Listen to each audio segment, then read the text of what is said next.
ਹਾਂਜੀ ਦੋਸਤੋ, ਰਾਜ ਸੋਮਿਨ ਜੀ ਸਾਰਿਆਂ ਨੂੰ, ਸਾਰੀ ਸੰਗਤ ਨੂੰ। ਅੱਜ ਦੀ ਵੀਡੀਓ ਵਿੱਚ ਪਹਿਲਾਂ ਤੁਹਾਡੇ ਨਾਲ ਇੱਕ ਗੱਲ ਸ਼ੇਅਰ ਕਰਦੇ ਹਾਂ। ਜਦੋਂ ਕੱਲ ਬਾਬਾ ਜੀ ਡੇਰਾ ਬਿਆਸ ਪਹੁੰਚੇ ਸਿੰਗਾਪੁਰ ਤੋਂ, ਪਹਿਲਾਂ ਦਿੱਲੀ ਆਏ, ਫਿਰ ਡੇਰਾ ਬਿਆਸ, ਫਿਰ ਉੱਥੇ ਜਦੋਂ ਏਅਰਪੋਰਟ 'ਤੇ ਡੇਰਾ ਬਿਆਸ ਦੇ ਸੰਗਤ ਨੂੰ, ਉੱਥੇ ਸੇਵਾਦਾਰਾਂ ਨੂੰ ਕਾਫੀ ਵਧੀਆ ਦਰਸ਼ਨ ਹੋਏ ਅਤੇ ਸੰਗਤ ਸੇਵਾਦਾਰ ਬਹੁਤ ਖੁਸ਼ ਹੋਏ। ਫਿਰ ਬਾਬਾ ਜੀ ਨੇ ਆ ਕੇ ਉੱਥੇ ਪੀਤਾ ਮਿਕਸ ਫਰੂਟ ਜੂਸ। ਜਦੋਂ ਬਾਬਾ ਜੀ ਨੇ ਮਿਕਸ ਫਰੂਟ ਜੂਸ ਪੀ ਰਹੇ ਸੀ, ਫਿਰ ਉੱਥੇ ਜਿਹੜਾ ਰਸੋਈ ਦਾ ਸੇਵਾਦਾਰ ਸੀ ਉਹਨੇ ਕਿਹਾ ਕਿ ਬਾਬਾ ਜੀ ਤੁਸੀਂ ਨਾ ਜਾਇਆ ਕਰੋ। ਬਾਬਾ ਜੀ ਨੇ ਰਿਪਲਾਈ ਕੀਤਾ, ਹੁਣ ਤਾਂ ਮੈਂ ਆ ਗਿਆ। ਅਤੇ ਉੱਥੇ ਵੀ ਜਿੰਨੇ ਵੀ ਸੇਵਾਦਾਰ ਸੀ ਉਹ ਬਹੁਤ ਜ਼ਿਆਦਾ ਖੁਸ਼ ਹੋਏ। ਬਾਬਾ ਜੀ ਨੇ ਸਭ ਤੋਂ ਪਹਿਲਾਂ ਆ ਕੇ ਸਾਰੇ ਸੇਵਾਦਾਰਾਂ ਨੂੰ ਰਾਧਾ ਸਵਾਮੀ ਬੁਲਾਈ। ਅਤੇ ਦੋਸਤੋ, ਜਿਵੇਂ ਕਾਫੀ ਦੋਸਤ ਐਕੋਮੋਡੇਸ਼ਨ ਬਾਰੇ ਪੁੱਛਦੇ ਰਹਿੰਦੇ ਆ ਕਿ ਜਦ ਡੇਰਾ ਬਿਆਸ ਵਿੱਚ ਜਾਣਾ ਵਾ ਤਾਂ ਉੱਥੇ ਕਿਵੇਂ ਰਹਿਣਾ ਵਾ, ਕਿੱਥੇ ਰਹਿਣਾ ਵਾ, ਅਤੇ ਬੁਕਿੰਗ ਜੋ ਹੋਸਟਲ ਦੀ ਜਾਂ ਰੂਮ ਦੀ ਬੁਕਿੰਗ ਕਿਵੇਂ ਕਰਨੀ ਆ, ਅਤੇ ਫੁੱਲ ਆ ਕਿ ਫ੍ਰੀ ਆ, ਅਵੇਲੇਬਲ ਆ।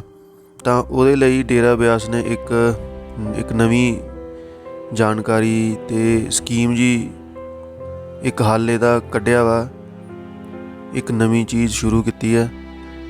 ਜਿਵੇਂ ਹੁਣ ਤੱਕ ਸਾਰੇ ਐਕੋਮੋਡੇਸ਼ਨ ਲਈ ਪੱਤਰ ਲੈਟਰ ਭੇਜਦੇ ਸੀ ਅਤੇ ਕੋਈ ਰਿਪਲਾਈ ਨਹੀਂ ਆਉਂਦਾ ਸੀ, ਅਤੇ ਕਾਲ ਕਰਕੇ ਵੀ ਕਨਫਰਮ ਕਰਦੇ ਸੀ, ਪਰ ਕਈ ਵਾਰ ਨੰਬਰ ਵੀ ਜਲਦੀ ਨਹੀਂ ਮਿਲਦਾ ਹੁੰਦਾ ਸੀ।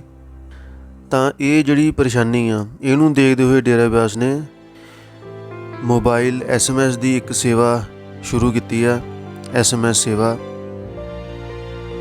ਇਹਦੇ ਲਈ ਦੋस्तों उन्होंने डेरा ब्यास वालों ने एक नंबर प्रोवाइड कराया है।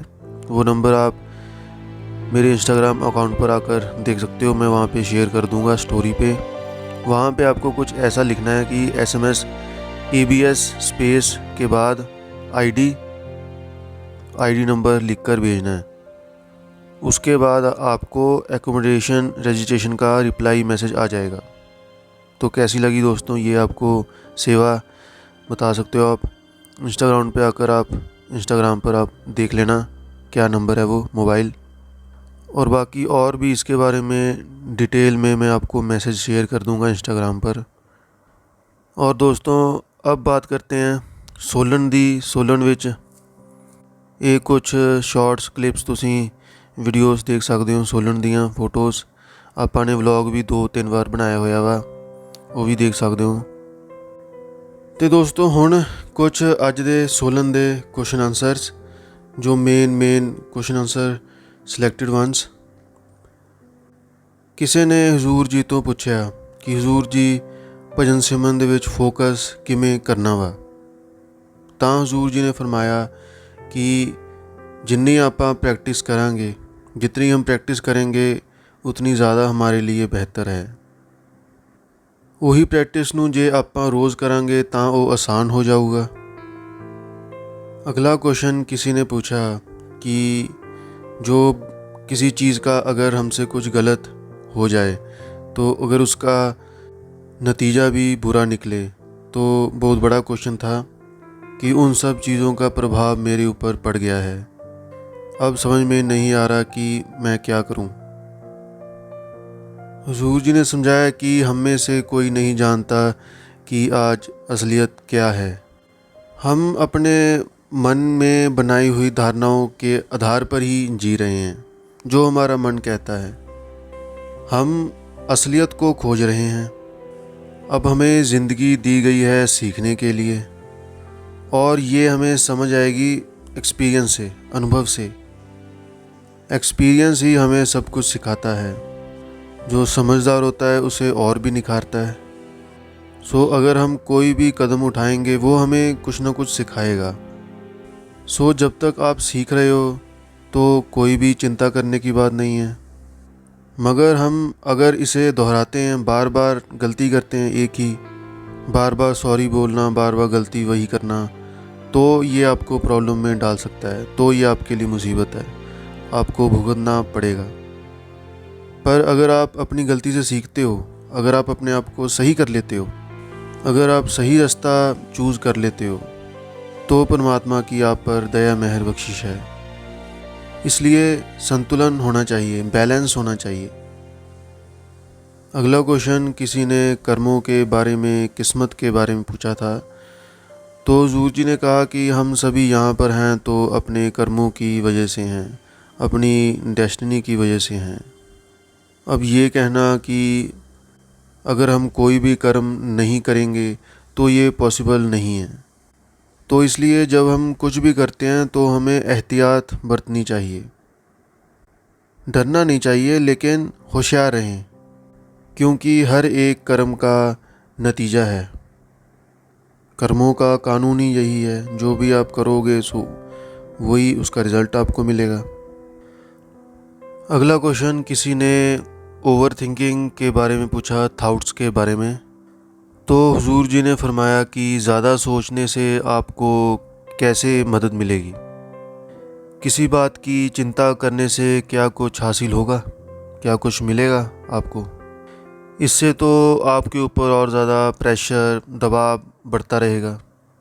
और अगर आप प्रेशर में हो तो आप समझौता कर लोगे उससे फिर। इसलिए हमारी सोच अच्छी होनी चाहिए, साफ़ होनी चाहिए, स्पष्ट होनी चाहिए, क्लैरिटी होनी चाहिए। हमें सोचना चाहिए, लेकिन इसको अपने ऊपर हावी ना होने दें। अगला क्वेश्चन किसी ने पूछा कि हुजूर जी, इतनी सारी समस्याएं, प्रॉब्लम्स होने के बाद हम भजन सिमरन कैसे करें? जब भी भजन सिमरन में बैठते हैं तो ये सारी चीज़ें मन में आना शुरू हो जाती हैं।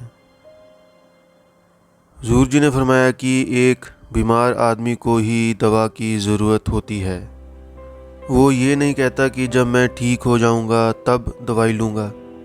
हमारी जितनी ज़्यादा परेशानियां हैं, हमारे ऊपर जितना ज़्यादा दबाव है, भजन सिमरन करना उतना ही ज़्यादा ज़रूरी हो जाता है। अगर हम, हुजूर जी ने किसी बात पर यह भी कहा था कि अगर हम भजन सिमरन करेंगे तो हमें उसकी दया हासिल होगी। हमें हर सिचुएशन में, हर हालात में सामना करने का आत्मविश्वास, कॉन्फिडेंस मिलेगा, साहस मिलेगा। पर अगर हम ये कहें कि मैं तब करूँगा भजन सिमरन जब सब कुछ सही हो जाएगा, तो फिर तो हमें ज़रूरत नहीं है। हमें तो सबसे ज़्यादा ज़रूरत अभी है, जब इतनी सारी प्रॉब्लम्स के बीच हमें एक सहारा चाहिए। तो भजन सिमरन की ज़रूरत हमें अभी है। तो इसलिए हमें फोकस हमेशा सॉल्यूशन पर करना चाहिए, प्रॉब्लम्स पर नहीं। प्रॉब्लम्स पर अगर फोकस करेंगे तो प्रॉब्लम्स और बढ़ती जाएंगी, सॉल्यूशन पर करेंगे तो वो सॉल्व होता जाएगा। अगर हम सॉल्यूशन पर फोकस करेंगे तो डेफिनेटली हमें सॉल्यूशन मिलेगा, हमारी प्रॉब्लम डेफिनेटली सॉल्व होगी। हम नेगेटिविटी के ऊपर फोकस करते हैं, वही बात पकड़ कर बैठ जाते हैं। नेगेटिविटी के ऊपर फोकस नहीं करना। अगला एक और किसी ने क्वेश्चन पूछा था। तो हुजूर जी ने फरमाया कि हमें बैलेंस बनाने की ज़रूरत है। हर एक चीज़ में, लाइफ में हमें संतुलन बनाए रखने की ज़रूरत है।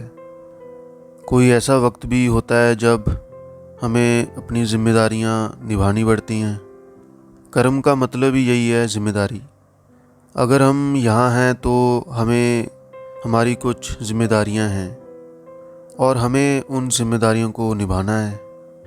मगर साथ में हम ये भी ज़रूर याद रखें कि हमें जब भी दया मेहर मिलेगी तो भजन सिमरन से ही मिलेगी।